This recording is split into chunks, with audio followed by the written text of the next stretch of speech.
Okie dokie. Hi hi. Um, let's just get right into it. Here we go. Maybe.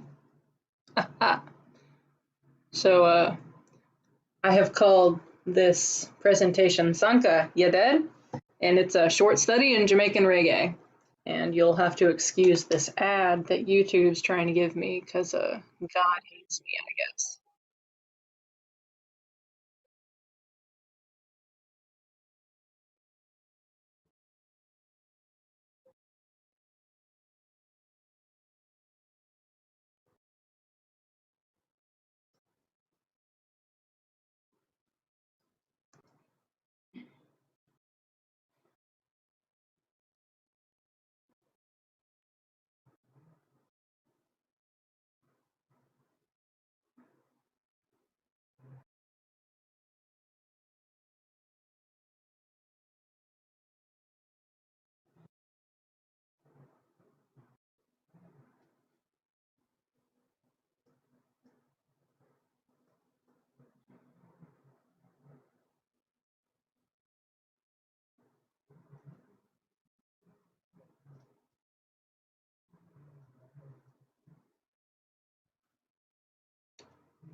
All right, that is from the movie Cool Runnings, which I think is on Netflix.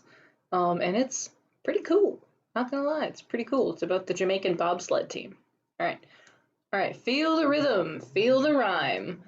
Jamaican reggae tends to have similar instrumentation to American blues. You see drums, you see bass and electric guitars. The bass is more important, but as it came into American mainstream, we love a good electric tenor guitar, so you started seeing those too. Same with keyboards.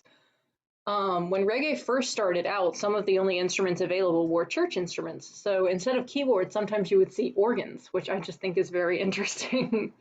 um, and again, as it kind of started coming into American and Jamaican mainstream, you kind of see more horns and more vocals. Vocal was always a part of reggae, but as things continued, it started being a little more accessible, especially to women vocalists. Um, as per how the music actually sounds, you see a lot of amplified bass guitar riffs in short repeated patterns. The music is generally in 4/4, but that might be a little bit hard to tell sometimes because it's very heavy on the offbeats. It kind of makes the music feel a little helter skelter, which is part of what it needs to sound like. It's a very slow, strong groove, slow tempo type music, and there are loops for days. Culturally, historically, you see reggae starting kind of in 1936, but you don't really see it fully come into its own until the 60s with the countercultural movement. It's closely linked to Rastafarianism and kind of a return to Africa movement, which is the idea that, Black people want to go back home to Africa where the second coming of Christ is going to be. Lyrics tend to come from this sort of animosity with the man or whoever's trying to keep you down. And it influenced some of the pop and rock punk movements in the US and the hip hop movement of the 70s. As usual, all good music comes from the disenfranchised.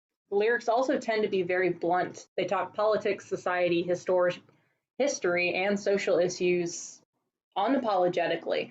There's kind of a simmering, seething kind of anger in these soft beats, as per the book, and the songs are written for and by fighters and survivors. As you see most of the time, the music is spread mostly through migration. Where Jamaicans went, reggae and ska went with them. So why Jamaican reggae?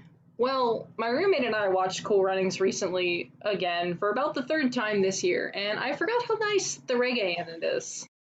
This is the training montage song. And isn't it nice?